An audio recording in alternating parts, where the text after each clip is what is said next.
Wanted to talk to you today about the cycles of creativity. Hi, I'm Jen Hickel, and I've noticed with a lot of creative people, which you may identify as a creative if you have a business, if you are self-employed, if you are an entrepreneur, if you are a musician, a writer, a creator, an artist. And we creatives cannot continue to push through at the same level all the time. It's not possible. I've identified different cycles in my life, and maybe you have cycles too. They may look like this or they may look totally different. That's what makes us all unique. So my creative cycle is lots of ideas, high generating, up in the morning, jumping out of bed, absolutely no alarm, furiously writing, creating on my computer, on paper, whatever.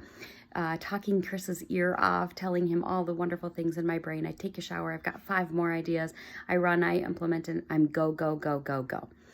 This also happens in times of signing a new lease or getting new office equipment or a big expansion. It's high creativity, high output of lots of creation, I guess is the best way to say it. Then there will be a period of implementation that I've learned. Then the slowdown comes a little bit. So after all the flood of ideas, then I've got to decide. I have to hit print. I have to hit publish. And often this takes my entire team.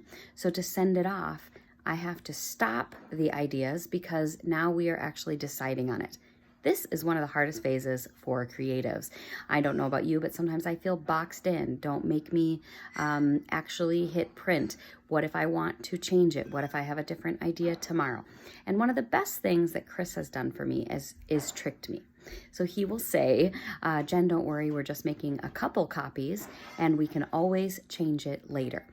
This helps my brain to know that nothing's forever. I can always make changes later. And it is a trick because I often don't change it. It just makes my brain stop freaking out that I'm committing.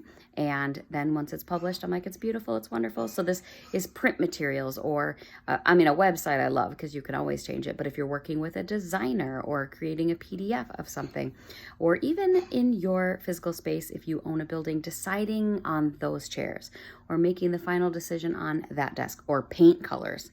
Lord have mercy. That's one of the scariest decisions, isn't it? But to know you can always paint over it. You can always sell those chairs. You could return them, whatever. Will trick your brain a little bit and help you make those decisions. After the creation cycle, the implementation cycle, often, there's a little tiny moment. There might be a high, a creator's high, where you are just flying high. I know I am. I'm so happy, so fulfilled. And then the crash, which leads to the third cycle, the third season of the cycle, which is rest. This is where I often go inward. I need to renew. I need to take in more information. I need to be alone. I need to turn to novels or books or movies or Netflix and fill up again. So once I've given, that comes the time of rest where I need to refresh, renew, and re-inspire myself. So sometimes that's travel, driving, going to a new town, going to a new restaurant, seeing things that renews my creativity. Lots of color, views. The fall is very inspiring to me. Really creative movies, the cinematography and the music will renew and restore.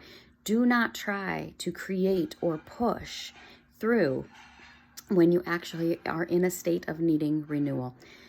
It won't work. It will lead to burnout. So instead, if you let yourself rest, sometimes it's just a day, sometimes it's weeks. It depends how hard you've pushed before, but let yourself renew and rejuvenate. So then the creativity will come back and you'll be back to that season of creativity. So I'd love to know, do you have cycles like this? I'd love to know if you are similar as me. This is definitely something I've learned over the years, and even my friends and brother have pointed it out to me that this is something I do, and they've noticed my seasons. Sorry if you hear the dishes in the background. That's Lydia, my daughter, doing the dishes for us, which I greatly appreciate. Have a great day. Until next time, Jen. Bye.